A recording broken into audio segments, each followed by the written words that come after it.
let me apologize with my questions because I really find this cluster difficult to understand, Mr. President, what their plans are as well as how we will be funding their plans, Mr. President. So, our sponsor has stated that this sector led by the DSUD has revised targets. Ang original ata 6 million ata. Yes, Mr. President. At the start of the President Marcos's term. Now it will be now down to 3.2 million housing units to be constructed ba yun, over the 6-year term of Bongbong Marcos. Yes, Mr. President. Okay. Malaki pa yun, no? Kasi almost half na yun. So, there is no promise na yung 2.8 ba, yung balance, yung tinanggal natin sa to be constructed, are we still promising something about that 2.8 million? O wala na? Para klaro, para I know what to focus on, Mr. President. Thank you, Mr. President, good Minority Leader. Actually, the reduction in the housing target from 6 to 3.2 million is based on the upcoming housing needs study that DSUD is validating with the NEDA. And I wish to confirm for the record, Mr. President, that the target reduction from 6 to 3.2 million units nga po is aligned at least with the preliminary findings of the study, which indicate an accumulated housing need of 2.2 million units as of December 2022, though projected to reach 6.9 million by 2028, Mr. President. Ano po yun, 2.2 to 6.9 million units parang shortfall as to ano yun, those who will need housing units minus available housing units, then yun po yun. From 2.2 million to 6.9 million ang cannot possibly be satisfied. Yun po ba yan? Ang na-revise lamang po, Mr. President, good Minority Leader, is the time horizon. Kasi DSUD is still projecting forward na kahit yung projection of 6.9 million by 2028 ay masasagot din, matutugunan din beyond the time of this administration. So they are still projecting targets year on year to deliver housing units until 2032 to reach at least a total of 6.5 million housing units, Mr. President. So, yung mga kasalukuyang under construction ay sigurado na pong makokompleto, and then DSUD is also projecting forward until nga po 2032 to reach that projected need of about 6 million, Mr. President. So, the department is planning to continue with that kind of mindset as well as planning, that they're planning beyond the term of President Marcos?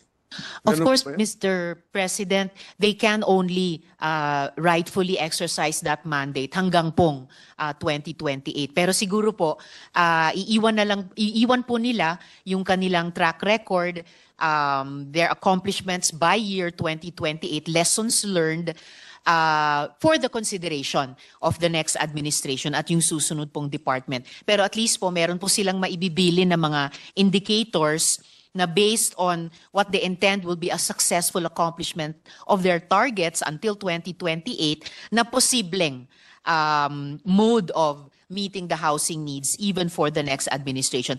Of course, leading the final decision and actual maintenance or revision of the strategy to that next administration, Mr. President. So let's imagine na 2028 na June 2028. So ang plano ba ng DSUD and the housing sector is that may mga unfinished projects, ongoing but unfinished projects pa by end of the term of President Marcos, so that theoretically pag ma-finish yung mga yon, 6 million units ang madi-deliver nila all in all? The 6 million, Mr. President, good minority leader, most probably hindi talaga ma-deliver by 2028. Pero Yes, yes. Oh. projected, given Klaro yes, guys. Mr. So, President. ang madi-deliver, 3.2. Yan ang klaro.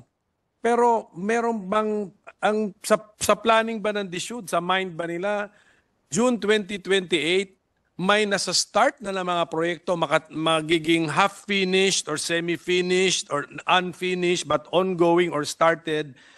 And if theoretically they are all finished, they will amount to 6 million? By June 2028, Mr. President, meron na pong housing units construction started at the magnitude of a total of 907,000. And yung maa-address by actual construction completed or started by 2028 ay yung pong 3.2 million. Yun po yung target tugunan ng 4PH program in the total housing gap of 6.9 million. Yung hindi po matutugunan by 2028 ng 4PH, tinatansya po ng DSUD, pwede pa ring ma-finance by other existing programs, though not by 4PH. Also, Mr. President, for the record, by 2028, bukod sa 907,000 housing units na construction started, by that same year, 2028, meron na pong housing units delivered to the number of 1,108,924. At meron din pong, yun na nga po, Mr. President, meron din pong schedule of delivery until 2023 na nandito po sa table from which I'm quoting at pwede ko rin pong bigyan ng kopya ang good minority leader, Mr. President. Sige po, ang dami kasing figures na po, nalito rin ako. Actually, Mr. Secretary, in all honesty, I am a mathematician pero sa dami po nung 3.2 million, 6.9 million, 907,000, iba-iba pa. So, I apologize, Mr. President. if in writing na lang po Yes. sana kung ano yung mga Opo. targets. I will do that po, submit in writing to the good minority leader, Mr. President. Ito pong mga datos from year 2024 till 2032 na housing units delivered at saka housing units construction started para papunta dapat dun sa target dapat na mga 6.5 million units by year 2032 as a projection. Teka, Mr. President, Madam Chairwoman, bakit ba natin kailangan banggitin pa yung 6.5 na 2032? Alisin na lang natin siguro. Let's just, what is the plan talaga of the, okay, what's the plan of the SUD? 3.2 million housing units finished and started. Tama, ganun. Finished and started construction. Yun yata, para klaro eh. And then the entire cost, syempre, when you plan, may costing you 3 trillion. Did I get that correctly? 3 trillion pesos?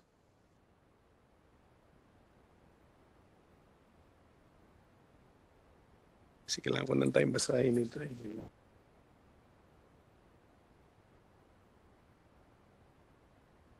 Option to appeal to ito yung exact. Opo, ito na sir yung question na galing sa kanay. Kaya tagaling sa idalo niya. Gusto lang nilang kapasa na HDB plan.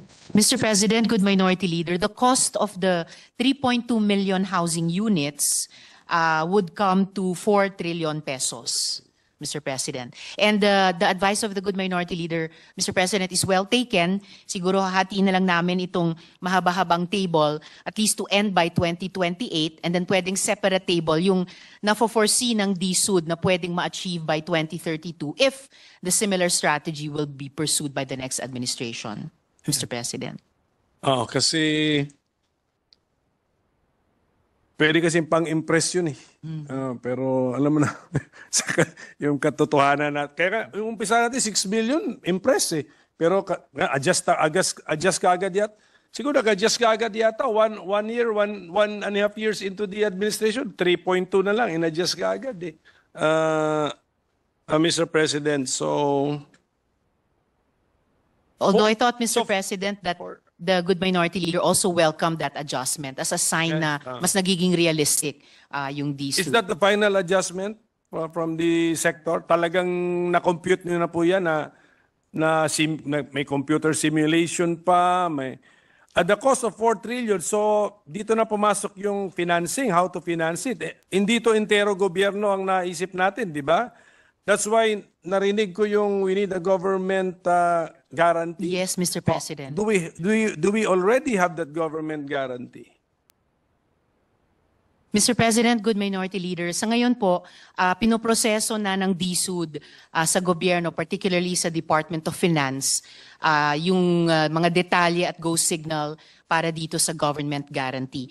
And yes, Mr. President, dun sa tanong ni minority leader kanina, pinlano na po talaga year on year hanggang 2028 yung housing units delivered, yung interest subsidy requirement, at pati po yung guarantee requirement year on year hanggang 2028. So firm plans po ito, hindi po ito isang pangarap lamang, Mr. President. Without government guarantee, hindi siya ma-achieve.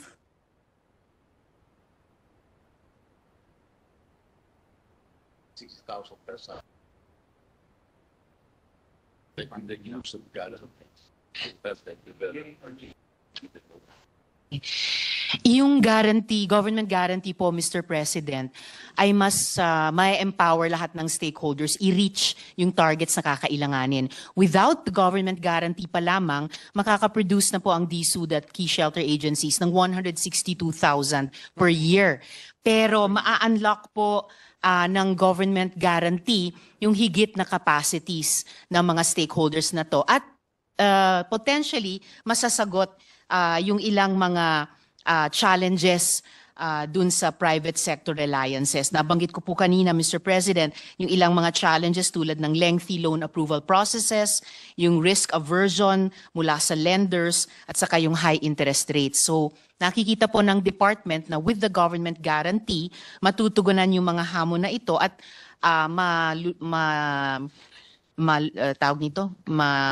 aayos din po, masusolusyonan yung mga problema, Mr. President. There are currently under construction 162,000 units. Well, tama yun, walang government guarantee na gawa ninyo. Yes, Mr. President. Binibilang ko yung passage of time. 2.5 years po yung nakalipas. It's not 162,000 per year actually. So, tama po. Kasi kung 162,000 currently under construction and you have already been in place for 2.5 years. So, yun. So, it took you 2.5 years to have 162,000 units under construction. That is Tama yun, correct. without government guarantee. Tama yun. Exactly, So, Mr. I President. don't think it's per year, Mr. President. Yes. The good minority leader is correct, Mr. President. In 2.5 years, 162,000 total ang housing units so far under the original 4PH program as conceived. Kaya po nakita po ng department na kakailanganin nila ng isang shift to address those challenges sa private sector reliance. At ito nga po yung what they hope will be a game changer, yung government guarantee system. That's why they need that. They need that. Yes, Mr. Kasi President. yun na yun, ang assumption yata yun, when you have that, then you can access capital, the participants in the program can access capital or will release capital kasi may andyan sa likod si gobyerno. Yes, Then Mr. you'll be able to probably access that 4 trillion pesos that you need to build 3.2 million units. Yes, Mr. Magkano President. lumalabas yun, Ma'am Secretary, per unit?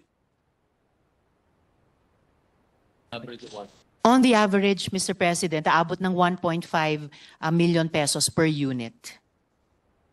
And itong planong ito, 3.2 million units, high-rise lahat ito, condominium type. Yes, pag sinabing vertical, building. Vertical Ano bang concept development, Mr. pagka residential yung building? Di ba condominium ang concept doon?